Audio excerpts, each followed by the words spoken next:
about, and you're going to do the right thing, so, Yeah. it'll be good. Believe me, I do tell her those things. It's not something that can really get her to be so inclined for a trip like this.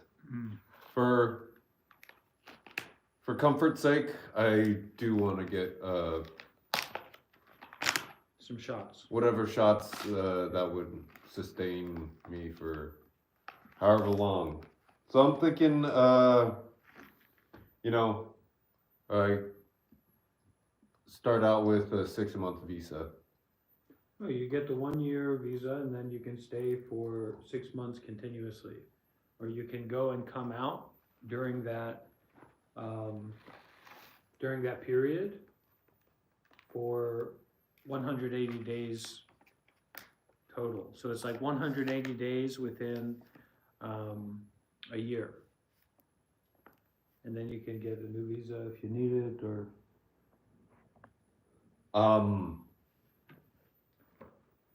Airfare concerns. I'm not really sure what is coordinated on that level, especially if I am not currently in robes and ordained, and how willing Al would be.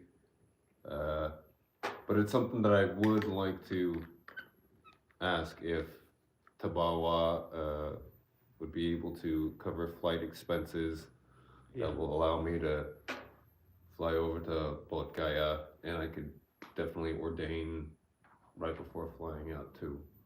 Well, I'm sure they will. It's just a matter of making sure you're clear about your aspiration and what you want to do. Could you hand me the black and orange and wooden device? Yeah, that. Yeah. Thank you. Yeah, so just get your aspirations clear about what you want to do, and then you can tell Seattle today that you have that aspiration, and you know that that's what you want to do, and you know this is the start of more long-term engagement. You hope, and you want to go over there and volunteer and help and be involved in all kinds of ways. And that's what we're doing in Tabarwa. So And you'll be going there too? yeah, I think so. I'm planning to in next month. Copy that. Yeah. Let me see those questions that I sent over to Aloka. Maybe you would have a more definitive answer.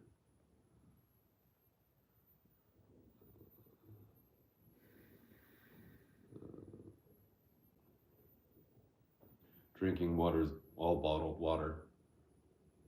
All the basic necessities you don't have to worry about, because Seattle right now Seattle is focusing on the meditation center in Bodh Gaya for a major development.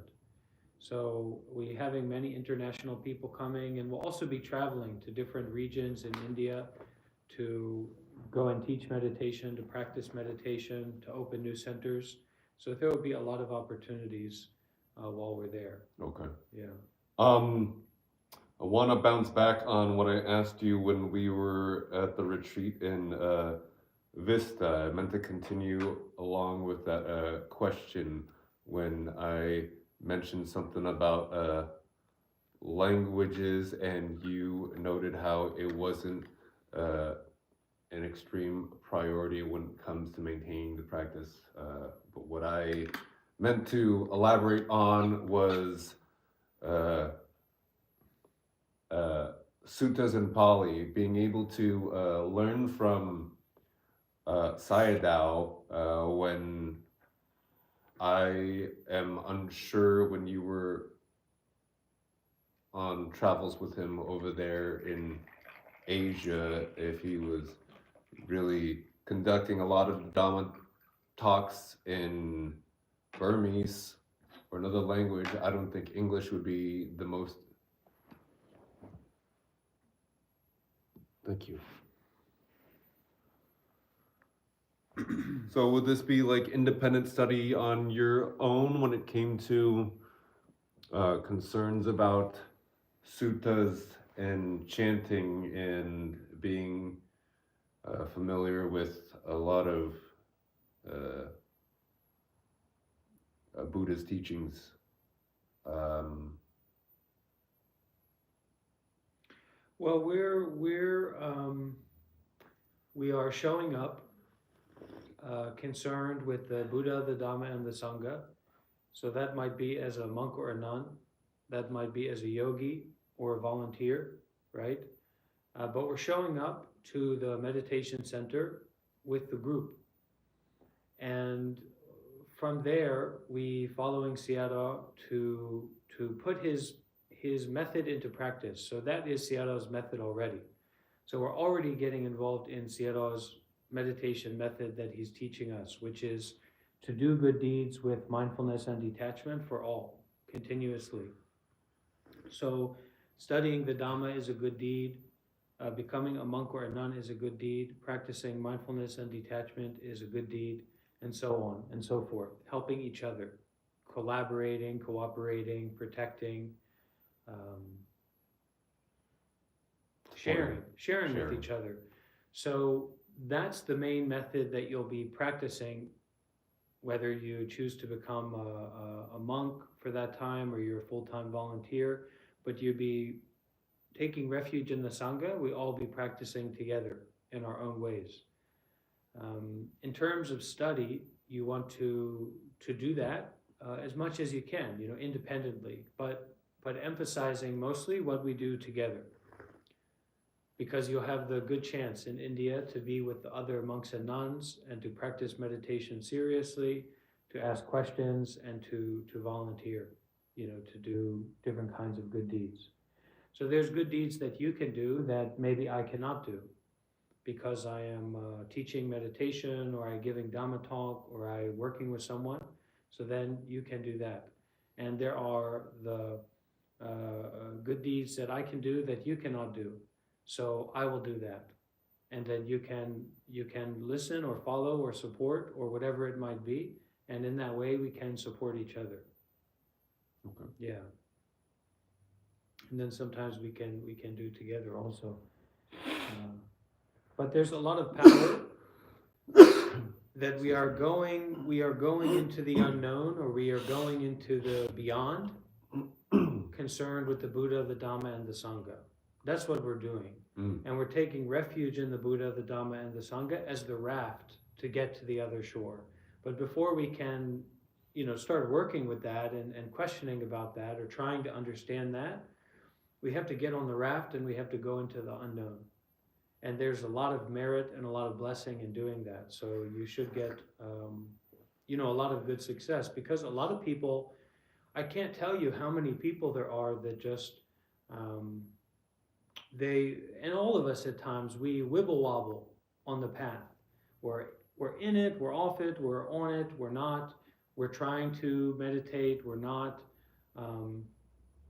It's just kind of an on and off thing. And the power of the Buddha, the Dhamma, and the Sangha, and especially taking refuge to be a monk or a nun or to live full time at the meditation center, is not about making money or an ideal experience or even a safe experience.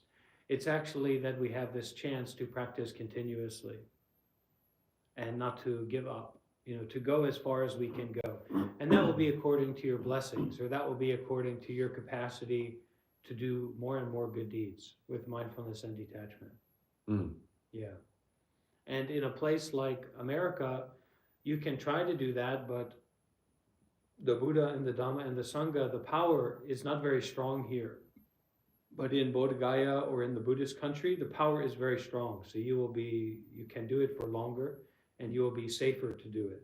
And this is the only safety we really need to consider about or worry about in terms of getting the enlightenment or getting the freedom. Because whether you stay here and you get the best health insurance in the world, you're going to get sick and you're going to die. Whether we go to Bodh Gaya or we go anywhere with anyone, we're going to get sick and die and go through old age. So you have to also be open to detaching from your health. But anyway, the medical care and things over there, Seattle will help us, and we have many people are involved. So if something comes up, if something happens, you won't be figuring out for yourself your medical care.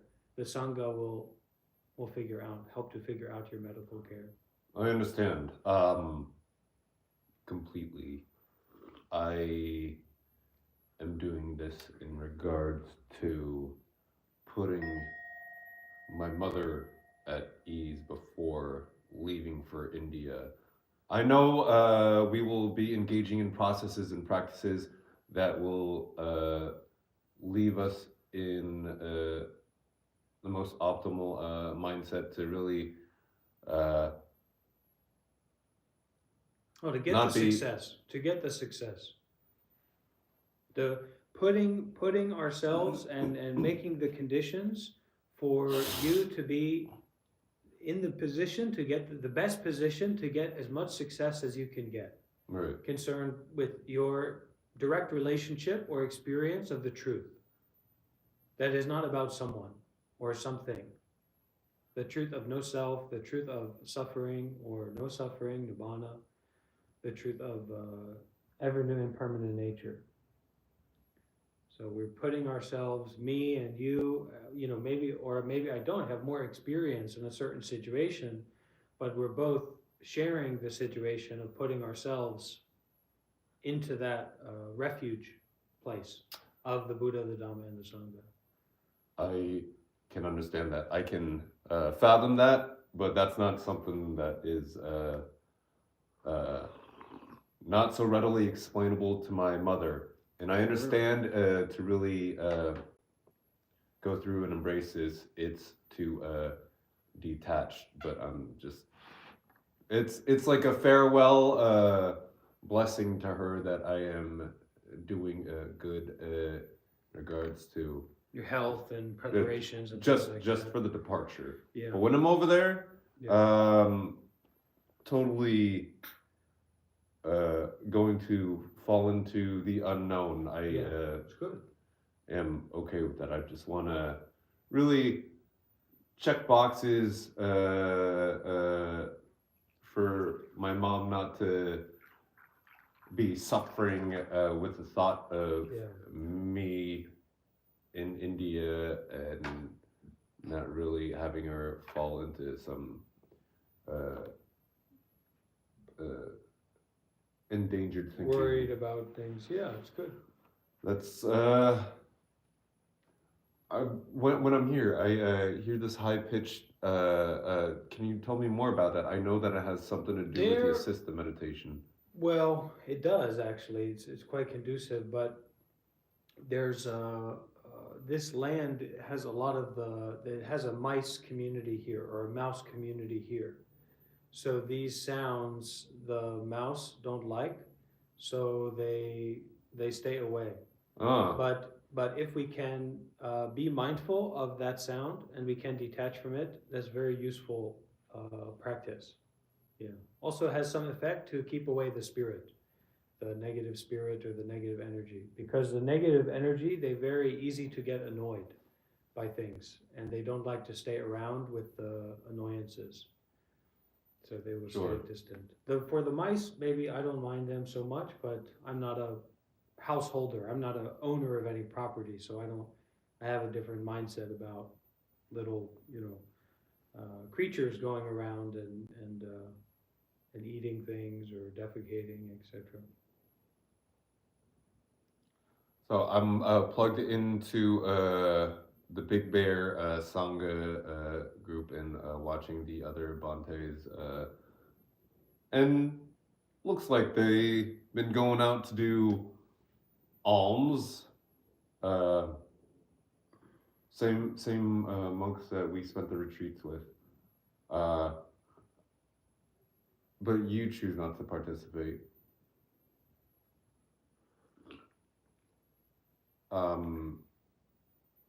Is there separation? No. It's just sometimes some of the monks go. Sometimes there's only a certain number of monks that can go because we're invited to a house or something like that. And the monks here, they don't have a lot of supporters. They're younger monks. They don't have many uh, experience in teaching the Dhamma and working with the lay people. So this is a chance for them to get some small donation. So I'm easy to step back from that. And really, right now, most of my preparation is to go, going back to Asia tomorrow. Um, You're leaving with tomorrow. yeah, with Seattle tomorrow night, and that's the next step for moving on to India. So you won't be returning back here before going to India. You're going to India from wherever you're. Yeah. Okay. Yeah, I Was believe it so. Taiwan? Yeah. Okay. Okay. Um, feel like the next conversation I would have would be with Al after I get my visa submitted. That's okay, but the visa is easy. The visa is not difficult, Sure. and you will get it, you will finish, right? The main person you should develop a relationship with as much as you can. You might not have enough blessings to be able to do it, but I told you before, right? Is with Sayadaw. So you tell Sayadaw what you're doing. You tell Sayadaw what your aspiration is. You ask him advice for what he thinks, or you just to tell him. You want to go to India, volunteer and support, and that's your mission right now. And that's the most reliable way. If you don't have enough blessings to do that, it's not a problem, but that's the best thing to do. And you can talk with Al also. Sure. The intention remains the same. Like I told you prior, I want to develop learnings in Dhamma as much as I can in this time of great transformation. The industry work that I'm associated with is going through a hurricane of shape shifting that is not something that I want to fly away in delusion with. I feel like the best thing to do would be to contain myself within the Dhamma to really safeguard just my mind from being entangled with a lot of what's changing right now, and come back with a stronger mindset and have more aptitude in Sayadaw's teachings of detachment. Well, what we all want to do is everyone wants to do. We want to get higher dhammas.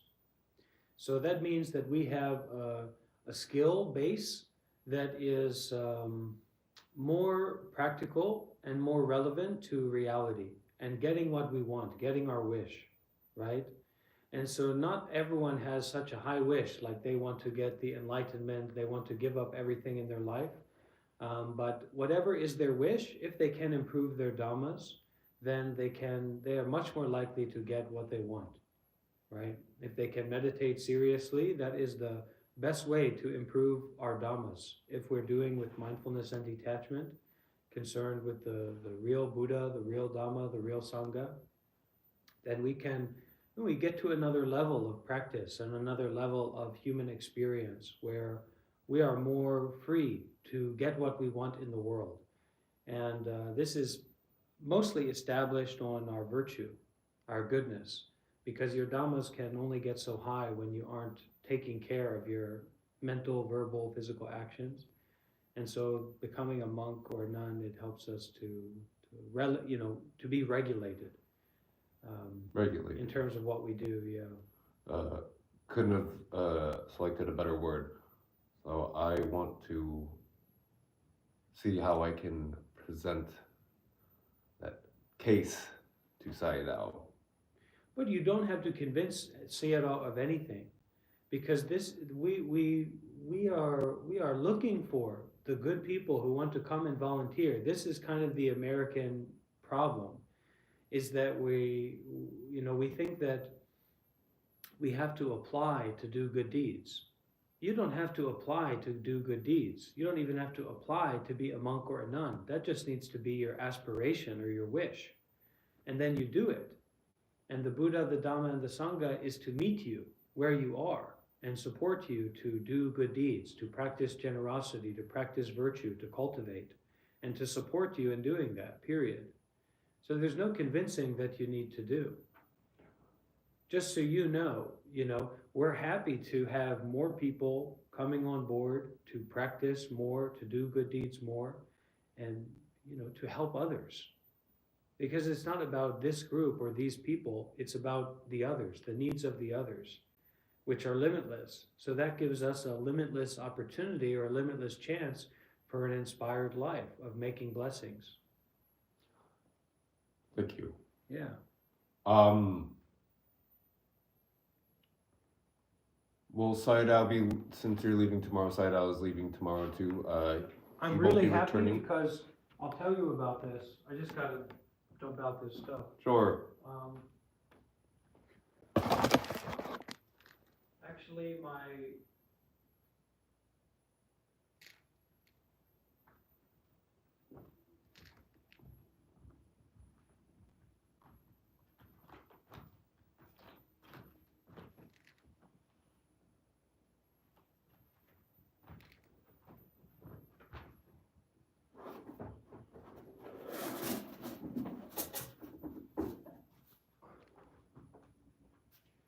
last flight that I took was coming back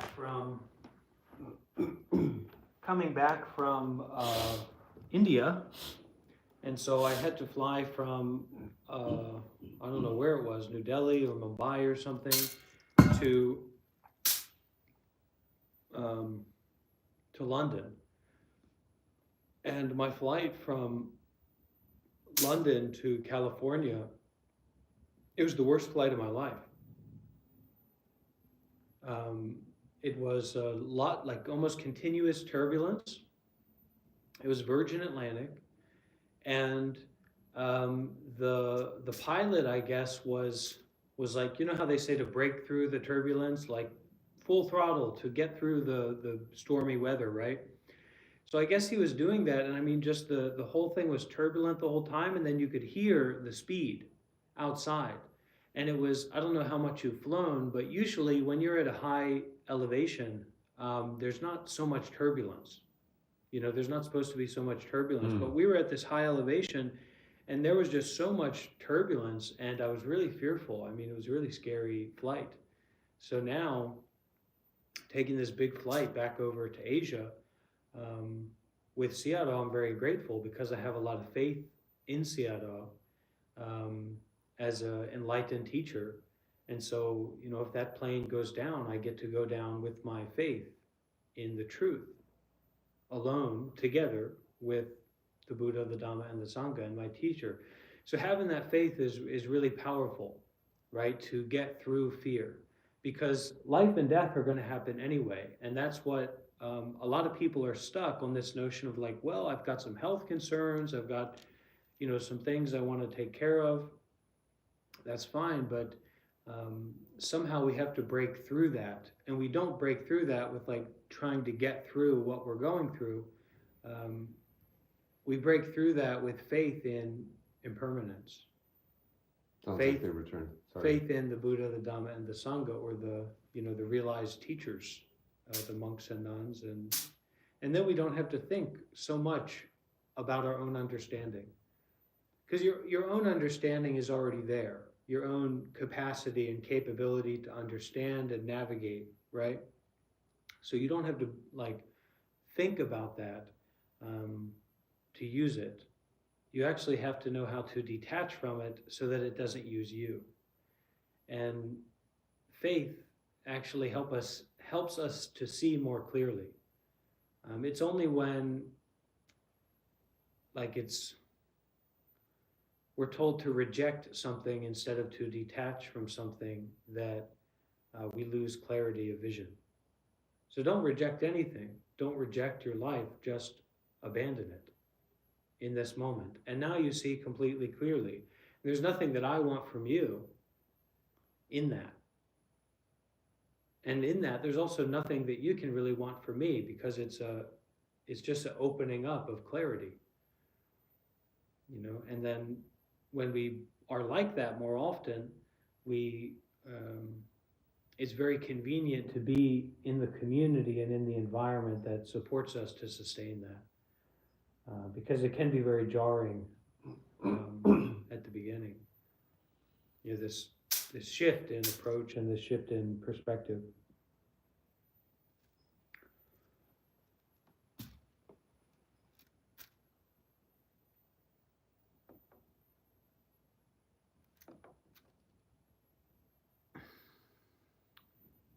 More tea? Please.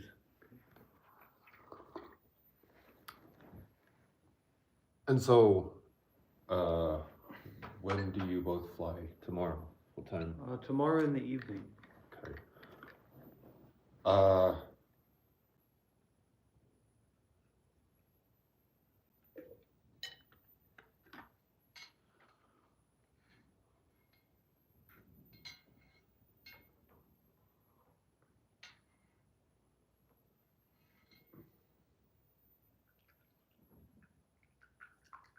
Maybe I will also come by to see you guys before you fly too.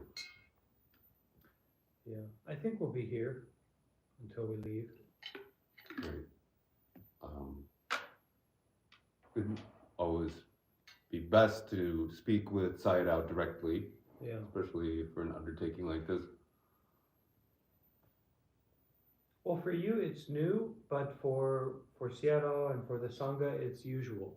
So it won't be difficult to, make sure that you're supported and you have what you need, because it's a usual thing for the Sangha. I tell you, re-entering material society is what is jarring. Yeah, yeah.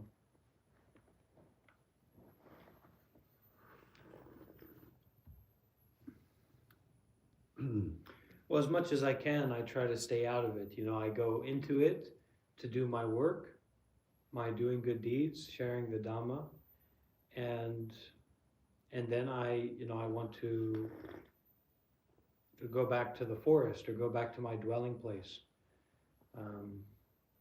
Sometimes to relax or to just be, and then at other times to practice more seriously, alone. I don't want this to sound like an egoic desire, but I feel that my placement in this realm and having the opportunity to observe, study, and understand and learn from the Dhamma allows me to readily inhabit both polarities, because then if I wasn't so entrenched doing payroll for show business, I wouldn't be able to observe where the malfunction lies. So many people that do work in the business, they don't really see where the malfunction is. Just what I've learned from doing payroll is that it's a particular vantage point where you can really see what the problem is. I feel that kind of placement allows me to share the Dhamma in a more effective way.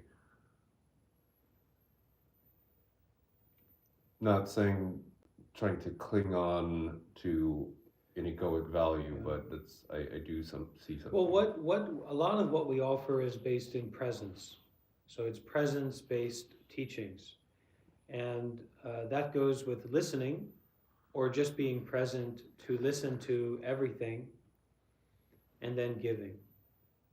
So we volunteer, we serve, we know how to detach, we know how to step back from involvements, and continue doing good deeds in a practical way. Being with people in a practical way, which is to be mindful and to detach and to release. Not to hold judgments about the other person. You may have thoughts, you may have opinions, you might have perspectives, but as much as you have them, to be open to detaching from them. And that's a real engaged meditation practice. And more difficult to do when the power of the Buddha, the Dhamma, and the Sangha are less, like in a place like America. Not difficult in India or in Asia, most places. And the adversity is good for us because it calms down that ego. Because who can be the king of the castle covered in shit? Only the Buddha. Only an enlightened person. And going out into India and working with people and seeing people and different ways of life and seeing that poverty, it helps us to be more humble and to be more authentic, to just being who we are at that moment rather than being somebody special. If we're being somebody special, it should just be used for doing good. That's the aspiration. That's my aspiration.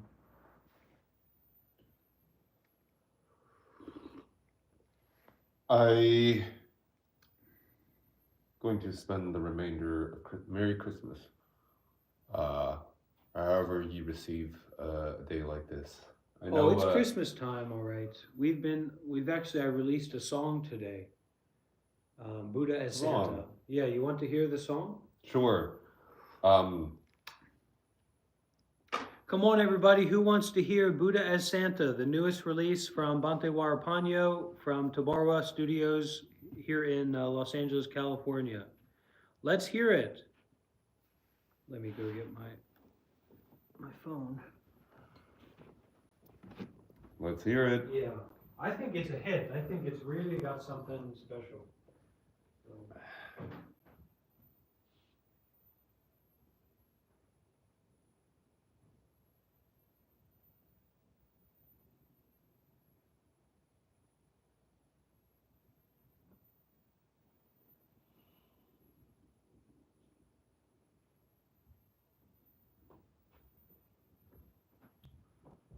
Oh, here it is. Okay, Buddha as Santa by Bhante Warapanyo with collaboration with the artificial intelligence.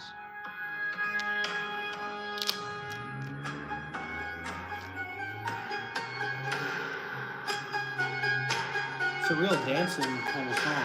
On a snowy night, the silence speaks. Laughter and joy in the warmth we seek. Generosity flows like a river strong. Mindful hearts beat all night long. Buddha as Santa in the skies above brings peace and joy with a touch of love. Detachment lights our path anew. Mindfulness in all we do.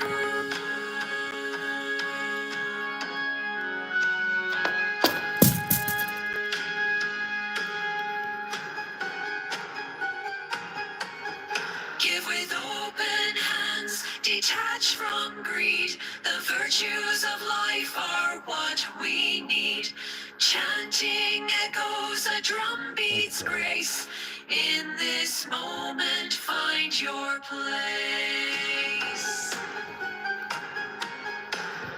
Buddha, Santa in the skies above, brings peace and joy with a touch of love.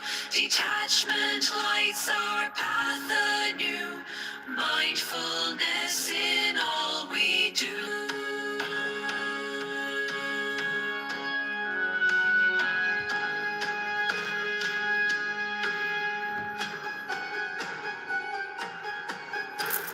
Appreciate now where we stand. hearts open wide, hand in hand.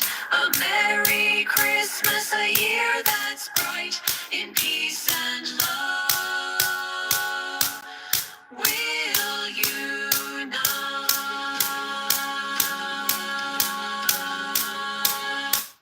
Unite. One more time for the people in the back. It really has staying quality, you know? You can do some drums to incorporate. How Or vocals. much assistance was the artificial On a intelligence? snowy Did you write the night, whole the thing? silence speaks, laughter and joy in the warmth we seek. Generosity flows like a river strong, mindful hearts beat all night long. Buddha, Santa in the skies above, brings peace and joy with a touch of love. Detachment lights our path anew, mindfulness in all we do.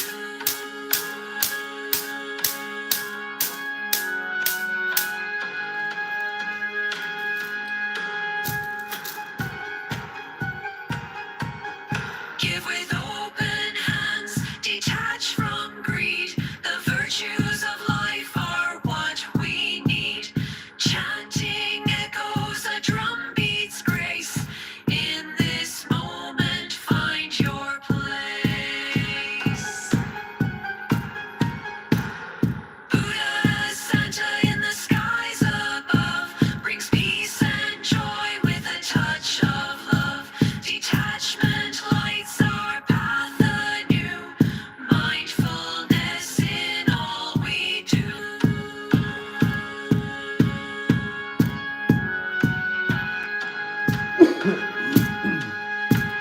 That's what they would call today a banger.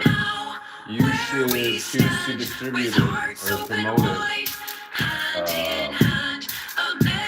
What the airwaves need in a day like this.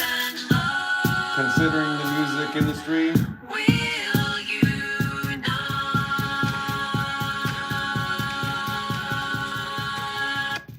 Bhante Varapanya, thank you for your time. Yeah. I am going to come back tomorrow before you guys fly out. I'm Yeah. going to spend the rest of these Christmas hours with my mom. It may be our last Christmas. Who That's knows? wonderful. Yeah.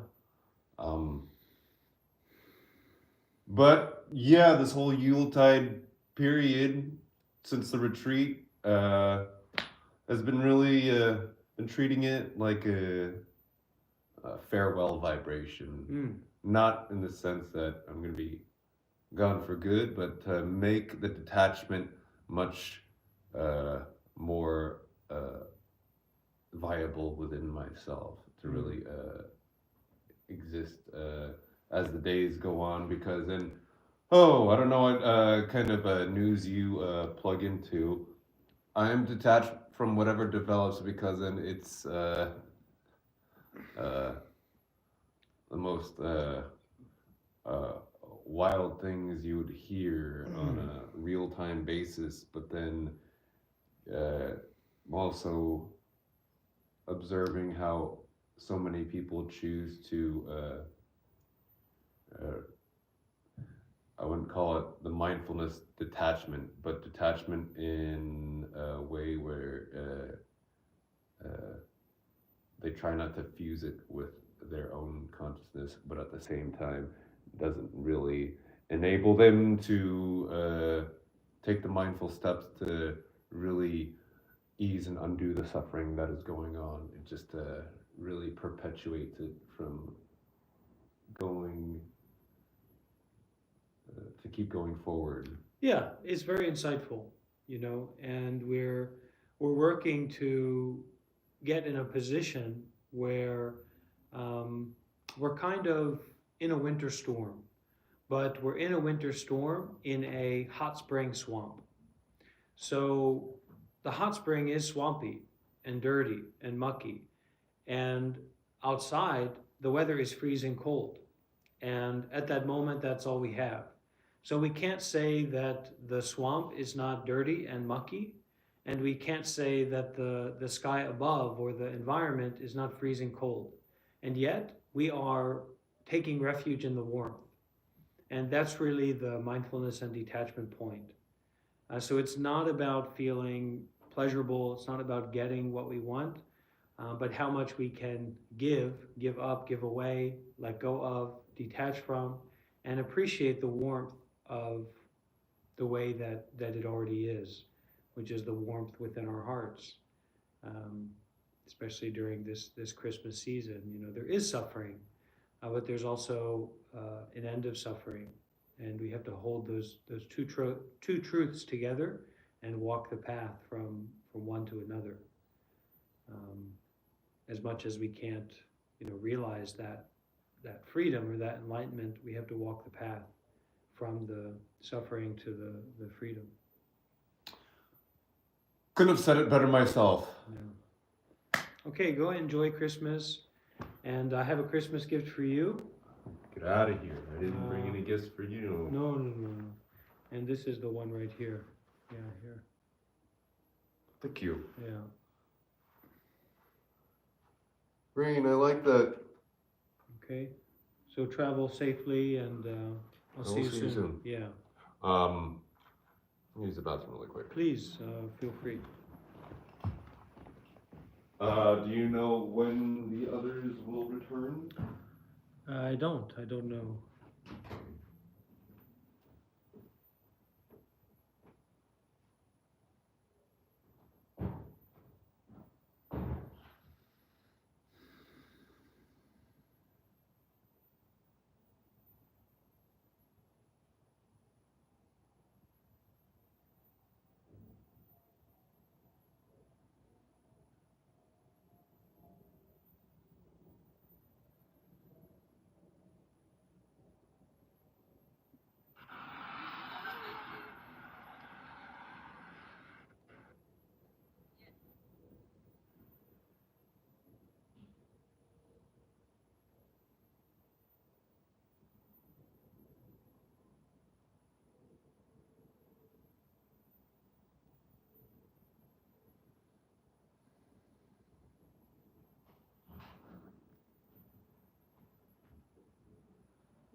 Till tomorrow. Okay, blessings, brother. Get home safely. Thank you.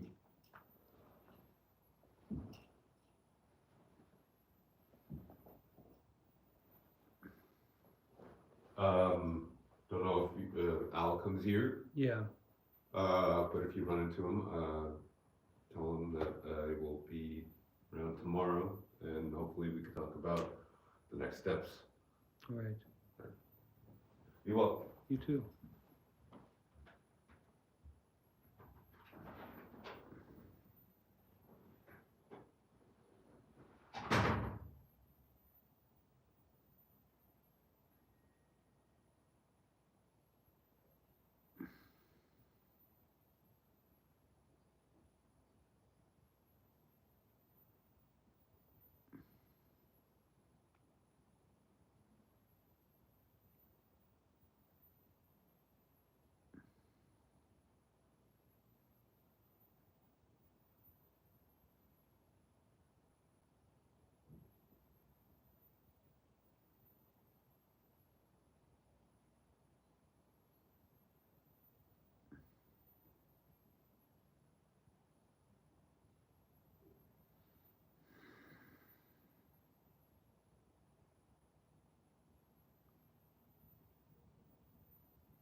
So how do I access my highest self, my soul, my absolute being?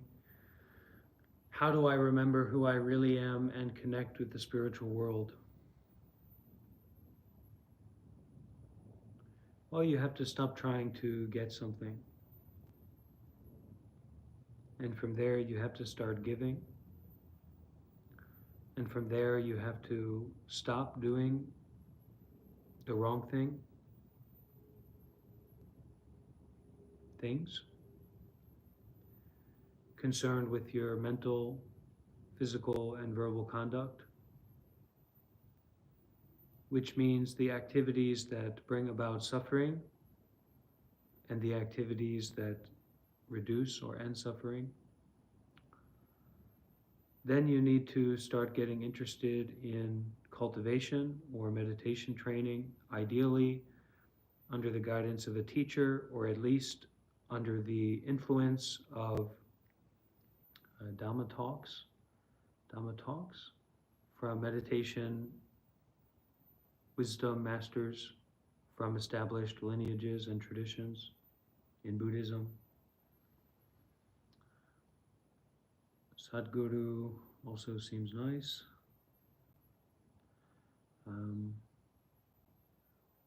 And from there, more wisdom should develop.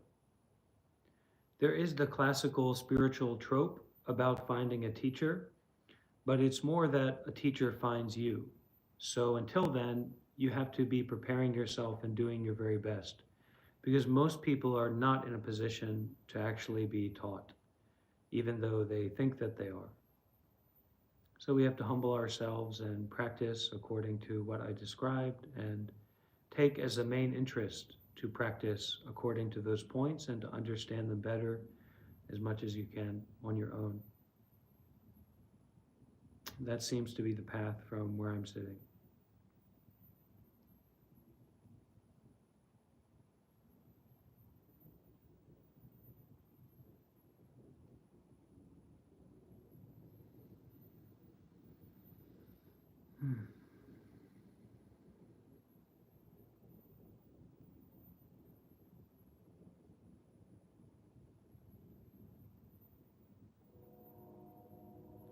Buddha as Santa.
Okay, let's try to practice some meditation together. They say that's a good thing to do, so let's see for ourselves. First things first, find your comfortable, stable meditation position. Sometimes a little bit of motion helps for stillness.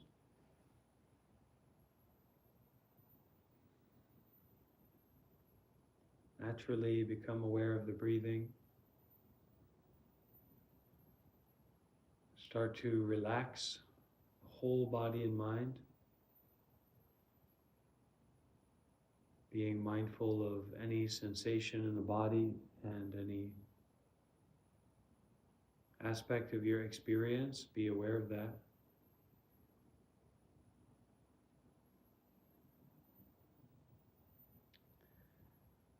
So breathing and aware, relaxing the whole body and mind.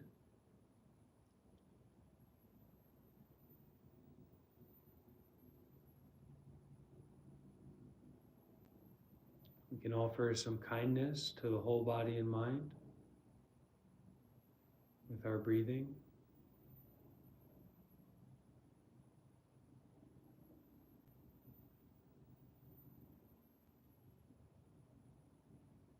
Feeling a sense of safety,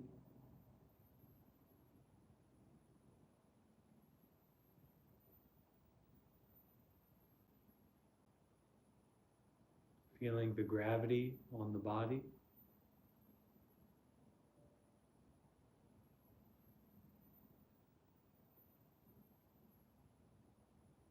Feeling a sense of freedom from the body. The body's there, but there's also this sense of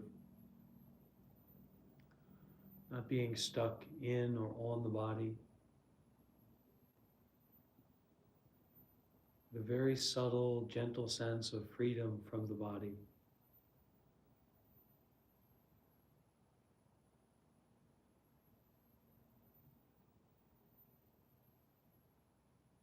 And allow that kind of space between my body or I body, the stuckness of the body, and that space of freedom from the body.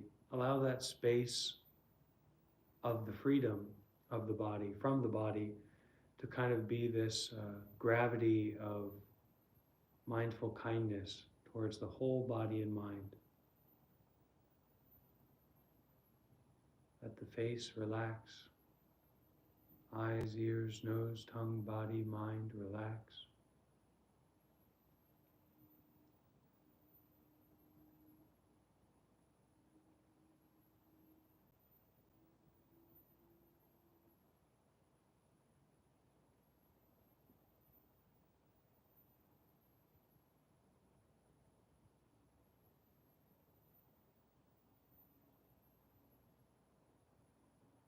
Step back from any attachment to the way that things feel right now. Widen out the awareness. You can use the word everything, everything, everything.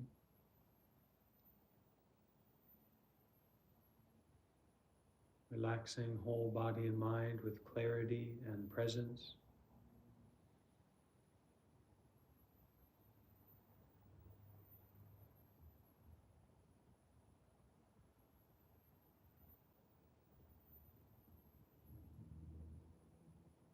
Tune the dial of your awareness to the pleasantness in the body, of the body.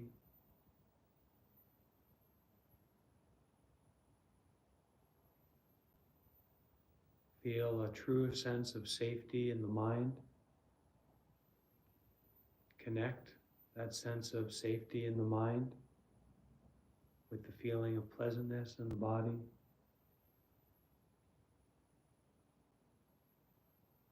Bright and aware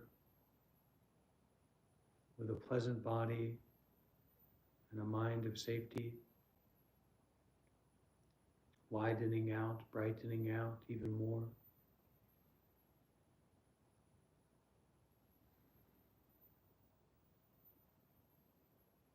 relaxing whole body and mind even more.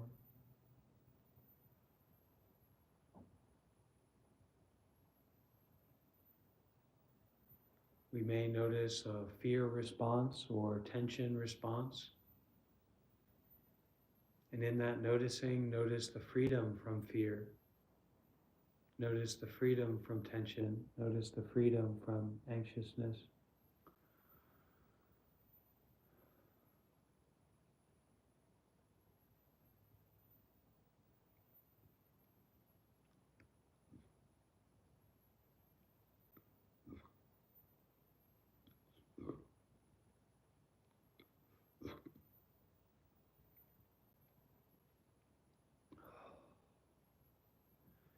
Maybe one or two.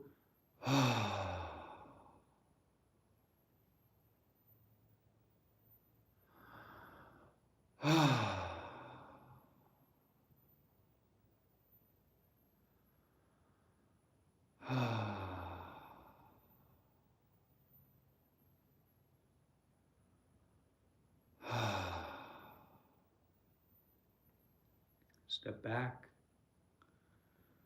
Step back from the stepping back itself. Widen out, brighten out.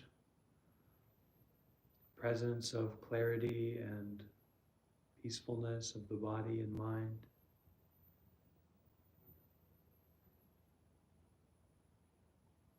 Serenity.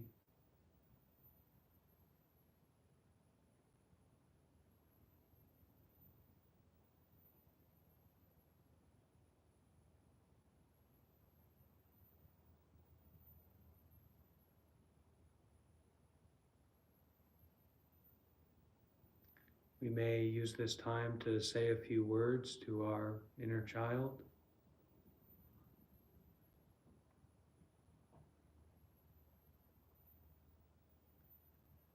Even though you are afraid, please know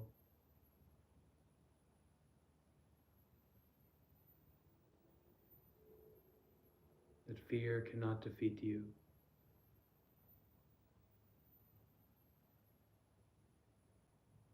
That you are not fear.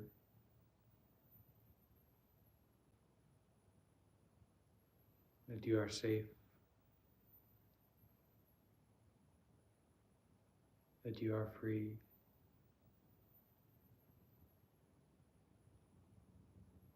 That from here on out, whatever happens, I will be with you. I will face fear with you. I will walk with you.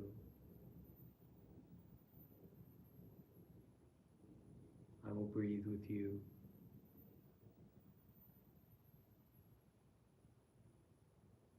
I will always love you.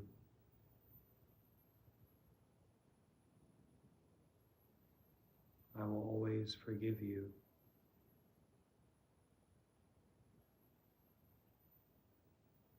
I will always support you in your freedom.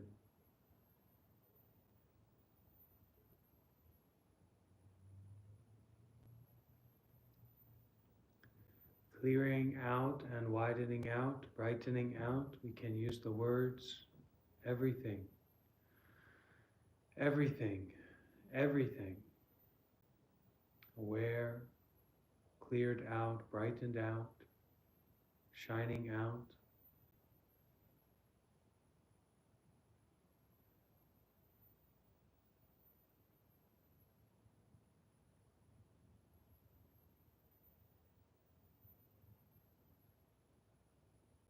Learning to not be afraid of fear.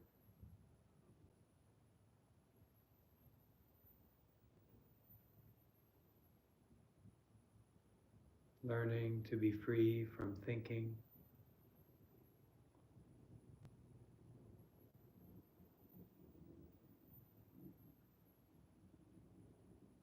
Learning to come home.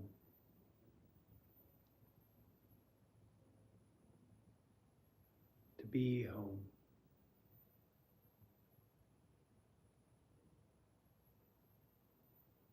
To see home.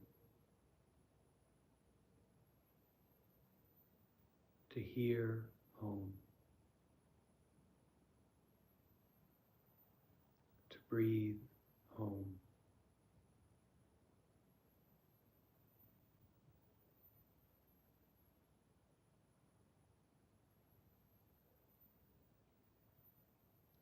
We may try together some oming. You can try with me.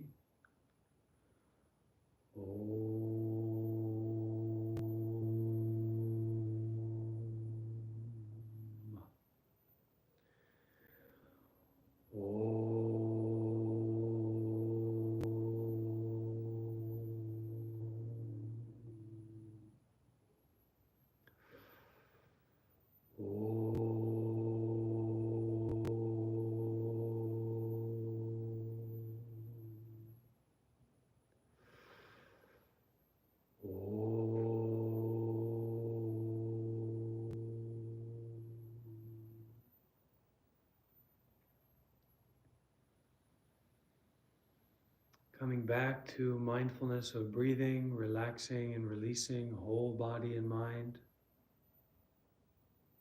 We can open our eyes if they're closed. Repeating after me. Everything. Everything. Everything.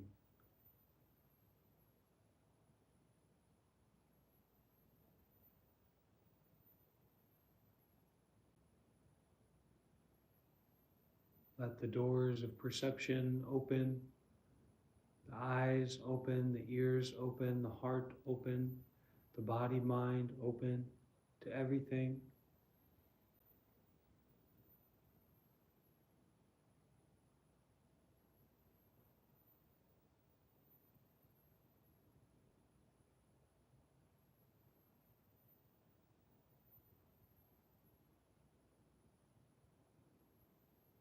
Opening wider, opening fully, blooming out from the blooming.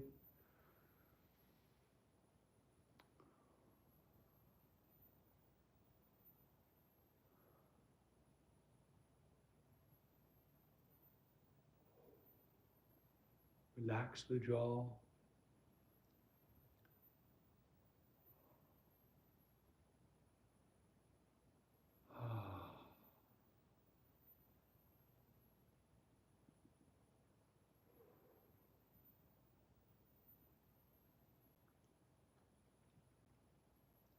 Moving the jaw from the side to side seems to feel nice.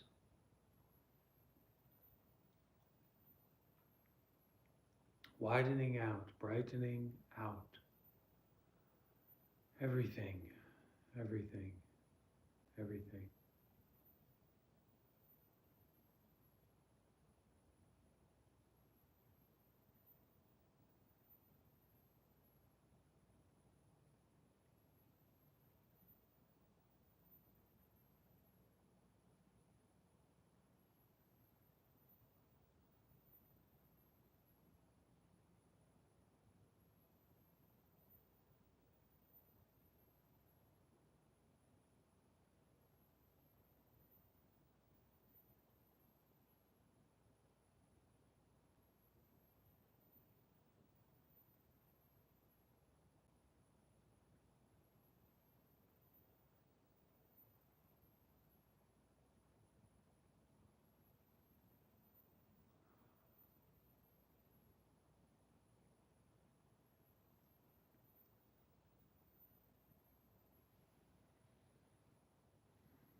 So any questions or sharing experience, can leave a comment in the YouTube Live.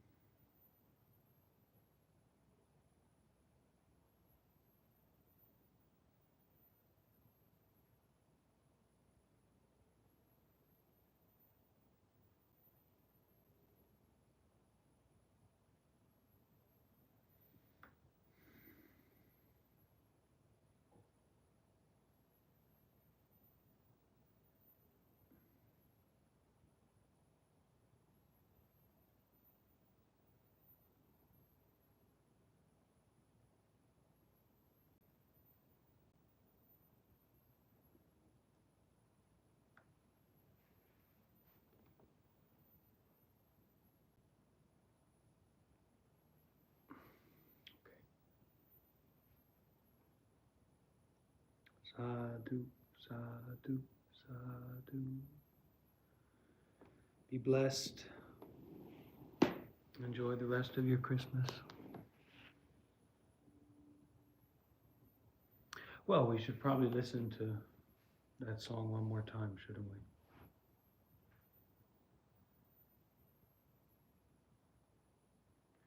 Maybe listen to the extended version.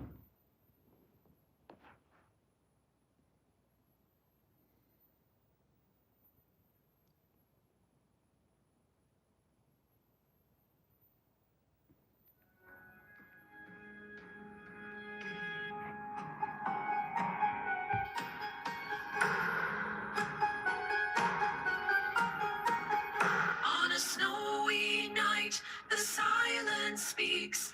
Laughter and joy in the warmth we seek. Generosity flows like a river strong. Mindful hearts beat all night long. Buddha as Santa in the skies above brings peace and joy with a touch of love. Detachment lights our path anew. Mindfulness in all we do.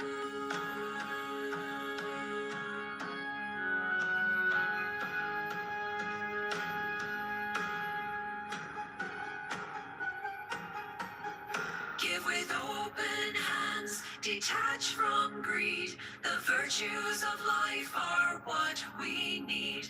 Chanting echoes, a drum beats grace. In this moment, find your place. Buddha as Santa in the skies above brings peace and joy with a touch of love. Detachment lights our path anew. Mindfulness in all we do.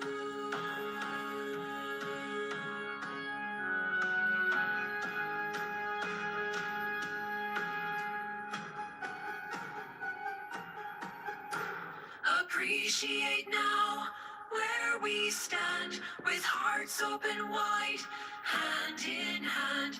A Merry Christmas, a year that's bright in peace and love. Will unite.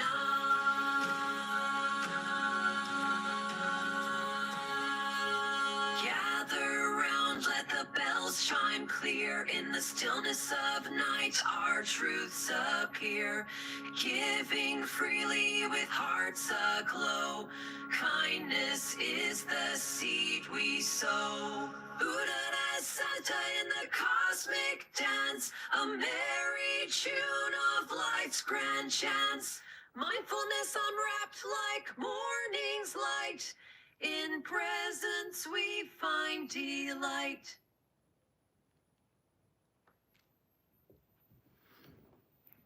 Wow.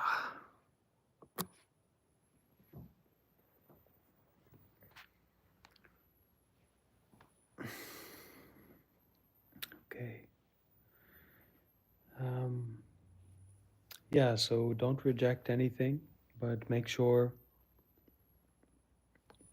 whatever you have or whatever is offered to you that you use for doing good deeds and for helping others as much as you can.